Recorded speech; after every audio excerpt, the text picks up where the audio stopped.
Fun people pernah bingung nggak harus investasi di mana? Saking banyaknya pilihan, kita jadi nggak tahu mana yang pas. Tapi jangan pusing sendiri. Di episode kali ini, yuk kita bahas satu persatu tentang jenis-jenis investasi.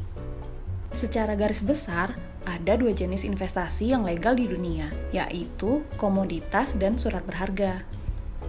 Komoditas jumlahnya terbatas dan nggak bisa ditambah. Yang kedua adalah surat berharga atau paper assets. Surat berharga bisa dikeluarkan oleh individu, organisasi, perusahaan, atau bahkan negara yang sedang menjalankan suatu bisnis atau proyek. Dalam sebuah bisnis atau proyek, pastinya butuh dana dong. Pemilik proyek bisa nyari dana dengan berhutang atau cari partner. Kalau pemilik proyek atau bisnis memilih berhutang, mereka bisa mengeluarkan surat hutang. Nah, kalau pilih cari partner, maka mereka akan bekerja sama dengan investor dalam bentuk saham. Bentar deh, kok bisa sih dua hal tadi disebut investasi? Alasan utamanya ya karena nilai atau value-nya meningkat secara periodik. Dan kita sebagai investor juga bisa dapat keuntungan. Keuntungan investasi komoditas bisa didapat kalau barangnya makin langka. Misalnya, kita investasi emas.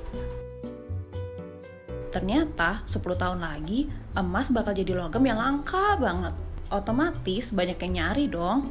Apalagi emas, jumlahnya terbatas di bumi. Buat yang investasi emas, ini bisa jadi untung besar karena harganya naik drastis. Pokoknya ingat aja fun people, semakin langka komoditasnya, semakin tinggi juga harganya. Nah, kalau surat hutang beda lagi. Investor akan mendapatkan keuntungan berupa kupon atau nilai bunga dari hutang tersebut. Sedangkan untuk partner proyek alias pemegang saham, keuntungannya bisa berupa dividen. Bahkan, saham yang dimiliki investor tersebut bisa ditawar dengan harga yang lebih tinggi. Gampang kan fun people?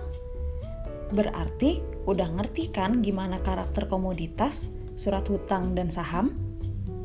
Ternyata jenis-jenis investasi ini punya turunannya lagi loh. Meskipun udah ngerti, kok masih banyak yang gagal investasi ya? Mau tahu jawabannya? Tonton aja episode selanjutnya. Kalau fun people ada pertanyaan atau ingin tahu lebih lanjut tentang suatu topik investasi, langsung tulis di kolom komentar di bawah ini ya. Jangan lupa like dan subscribe channel Fantastik supaya kamu selalu update dengan postingan Fantastik. Terima kasih.